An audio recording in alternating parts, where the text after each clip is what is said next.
Hi, I'm Pete, and this is an unusual unboxing. Actually, it's more like an unpackaging because I bought these two puzzles in a store. It's just out of the blue. I went into a store to buy some polyhedra dice. That would be these here. And the store also sold puzzles and games, and I saw this rather unique puzzle. It's a Rubik's Void. So it's a Void 3x3. It's got the Rubik's brand on it. And of course I'm very intrigued. I like the idea of a Void 3x3. I don't have one. Well, now I do.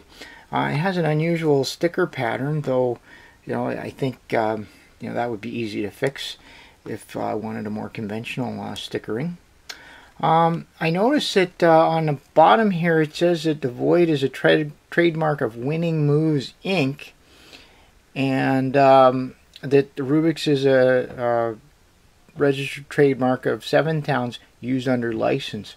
So it looks like Rubik's is basically renting out their name to the folks that make this puzzle. So I'm kind of interested to know how how it's gonna work out.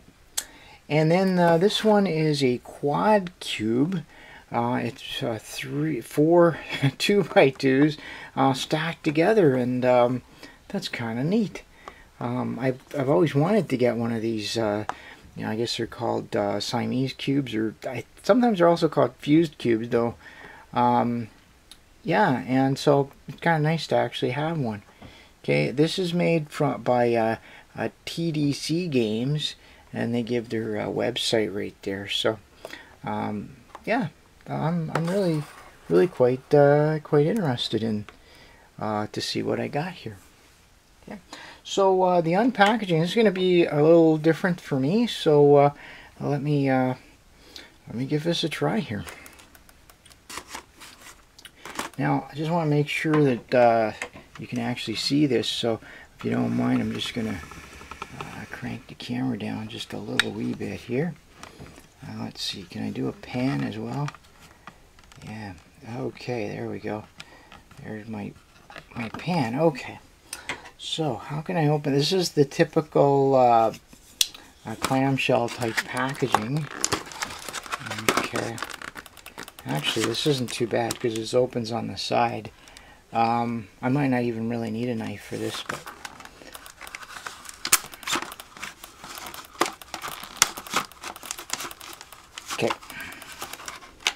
okay, I think that might actually be enough to get this open. Yeah, there we go. Okay, so that's it. There's no instructions or anything, so the packaging is just done. Oh wow, this moves really nicely. Huh. I have a tube of lube here just in case, but it really moves well, and it's a Void 3x3. Okay, I could probably use a little bit of lube, but really I'm very impressed with it. So let's see what about the color scheme. It's not the conventional color scheme. We have yellow, and then we have blue, orange, green, and pink, and then opposite yellow we have red. So so it is a different color scheme, but depending on. Okay, I'm wondering. Okay, so the way it's actually, the way it's made here, it doesn't have pointy corners. They're kind of rounded, so it would be a little more difficult to put conventional stickers on there. But you could put a half sticker, I think, on each face. But these stickers are kind of nice. They're bright, and they're interesting. So, yeah, okay, this is actually very cool. Sort of a Void Rubik's type cube. Yeah, I think this would benefit just from a little bit of lube, and it has some sort of track mechanism in there to the pieces go in. Oh, very clever. Okay, so that was the Void Rubik's Void, I think is what they're calling it. There we go. And now more conventional packaging, the quad cube. So it says not for children under 3 years. Okay, that's good. Oh, age is 8 plus. So that's good. So if you're 7, don't watch this. Just kidding. I think we underestimate kids. So, oops. All right. Yeah. Oh, I see. Okay, we got it.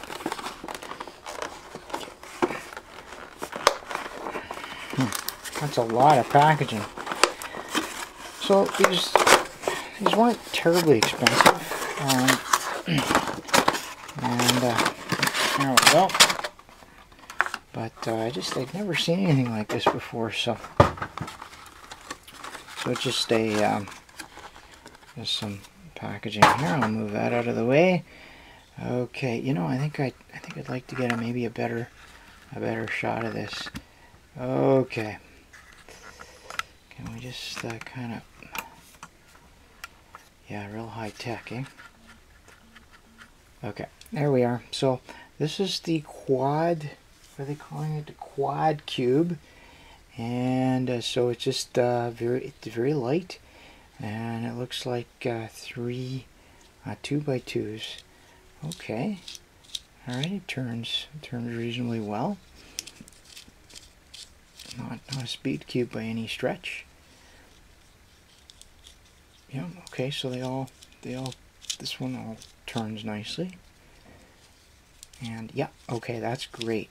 Okay, so they all turn. Oh, that'll be very interesting. Aha. Okay, see, I didn't know that about this type of a puzzle. That will be, so theoretically you can get this all knotted up into various positions. That is really, really neat. Okay, let's see. Yeah, that is the quad cube. Now, I'm just wondering if there's an actual mechanism or if this is, yeah, it seems like there's a mechanism. It's not just one of these things that has just a rubber band inside. Yeah, there's definitely some kind of mechanism in there, so that's kind of nice. So let's see what we have for a color scheme. We have white and yellow and blue, pink, green, and red. Yeah, so it looks like they're replacing orange with a pink, which is actually kind of nice. There you go. Wow, I hadn't really thought much about how this thing's going to turn. Okay, that part doesn't turn, but wow, that's that is very, very interesting to me. Okay, and then like that. Wow. Well, that's kind of neat. Okay, well, let me just change the shot then. That was my unboxing, unpackaging, my 2 puzzles that I just kind of fell onto when I went to a store in Thunder Bay, and I guess I'm going to have quite a bit of fun with those. Okay, so a little follow-up on my void puzzle. I just decided to put a little bit of lubricant inside the mechanism here, and it's turning really, really nicely for me. And I decided to why not give this a solve, scramble and solve. This is the first time I've scrambled and solved it, so yeah, why not? Let's see how that goes. Take a little chance here. Now, what I expect of the void cube is that there's a type of parity you get because you don't know where the centers are, and I think it manifests itself with flipped or swapped edges, basically an unsolvable final position last layer. So I think it would just be a matter of you have to kind of rotate the central edges, the centers around the E layer to get it to work out. Okay, so it's just it is a little stiff, and because there's no springs, it's the turning is not it's how do I describe it? It's a stiff type of turning. I'm just going to give another shot of silicone oil lube here somewhere. I thought I had yeah, I thought I'd got right into the mechanism, but apparently not.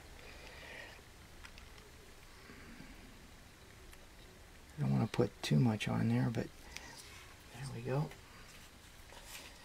Oops. Yeah. Okay. See, now it's that where I just put it was really good, so I just have to do that a few more times. Okay, yeah, so not must be cute, but seems to be very high quality. Like good plastic and stickers seem quite good and well placed. So we'll see how it goes. Whoops.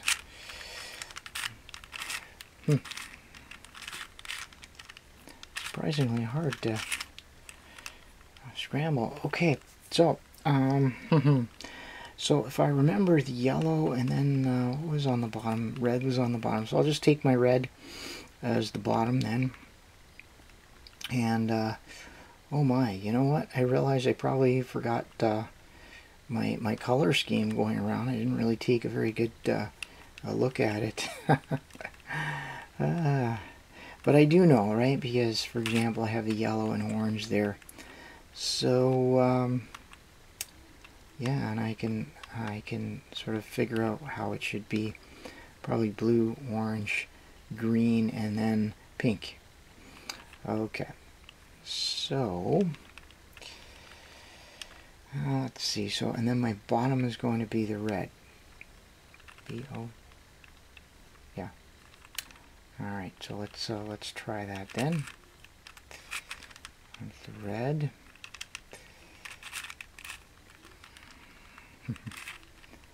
That's not going to be it.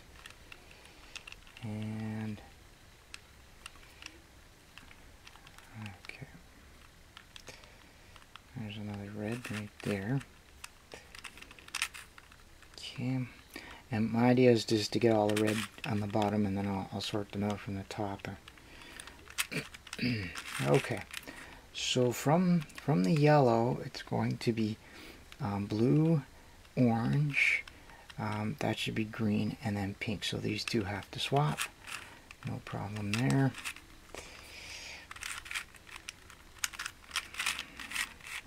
Okay, so I have my bottom cross, and now I guess I could just try an F2L here. So this is my blue.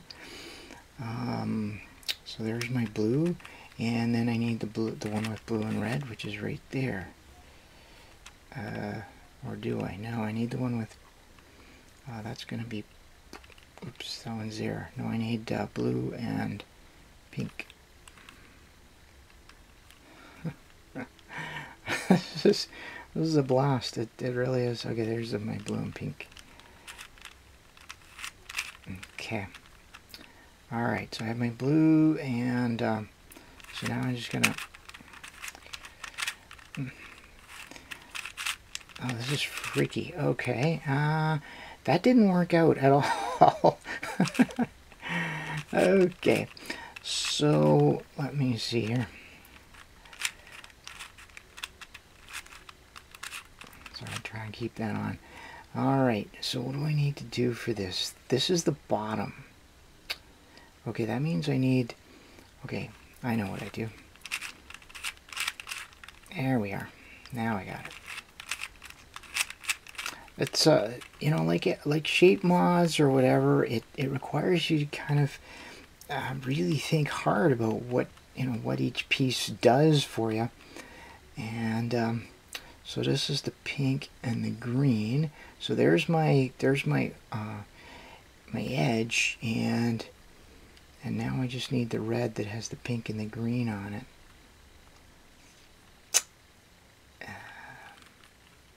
There it is right there. Okay. So I'm gonna put that up. So there's my edge. Now will I, no, didn't line up. I'm just gonna bring that edge up. Okay, so now what would I do? That's my bottom. So, you know, I have to sort of think of a white right there, and that's where, you know, somebody's a very flexible solver.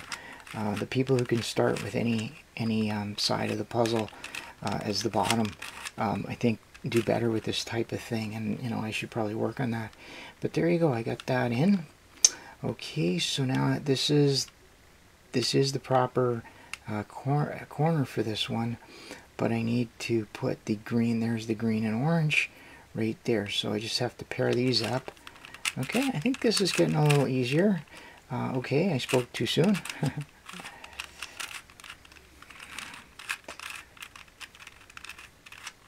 Okay, it's not a race, so it's not so bad then. Yeah, the puzzle's not bad. It doesn't have the springiness of a typical cube that has springs in it, but still. Did we do that one? Alright, well, maybe not. Okay, that's the right edge there. And that must be the, sorry, that's the corner, that's the edge. Okay. Alright, there we go. So that's basically like a white sticking straight up, so I actually have to, there we go. And I think that's where I want that to be. Yep. Okay, and then I can just pop those in over here. Okay, it occurs to me, I don't think I've ever solved the Rubik's Cube on YouTube before, so this is... Alright, so I have my bottom two layers done, so now I just have to really think hard about this and how the top layers are going to look. Basically, what do I have here? I want yellow on top, and basically I don't have anything. So I basically have a dot, the equivalent of a dot there. Right now, it could be that my centers are wrong.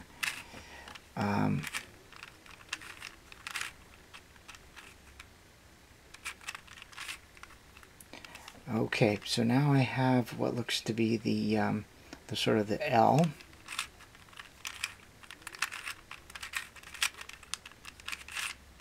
Okay, and now I have my top crosses done, and I have looks like a soon right here.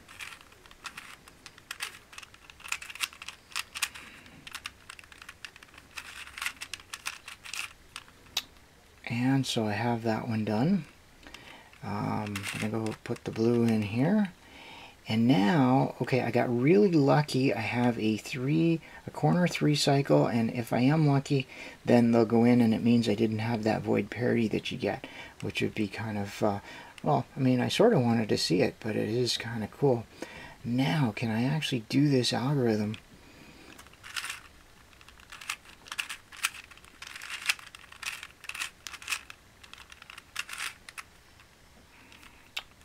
How did I do?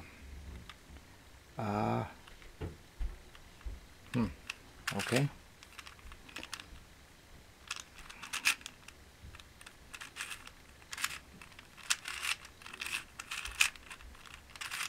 Okay, I don't know what I did the first time, but there you go, I solved it. So I skipped out on the void parity this time, which is fine. I'm sure it'll happen the next time, and I actually don't know what your probability is. I'm thinking that if it's 90 degrees out, you'll get it. If it's 180 degrees out, you won't. That sort of strikes me. So that means that you probably have a 0.5. But that's just off the top of my head. Well, there you go. I like this. I think it was worth the money, and I'm gonna really enjoy playing with this puzzle. I initially was a little off put by the stickering, but I kind of like the stickering. I can feel it breaking in reasonably well now. I think I just put a little bit more lube in some of the edges, but yeah, I'm glad I got this. So that's the follow-up to my void Rubik's Cube puzzle. Thanks for watching.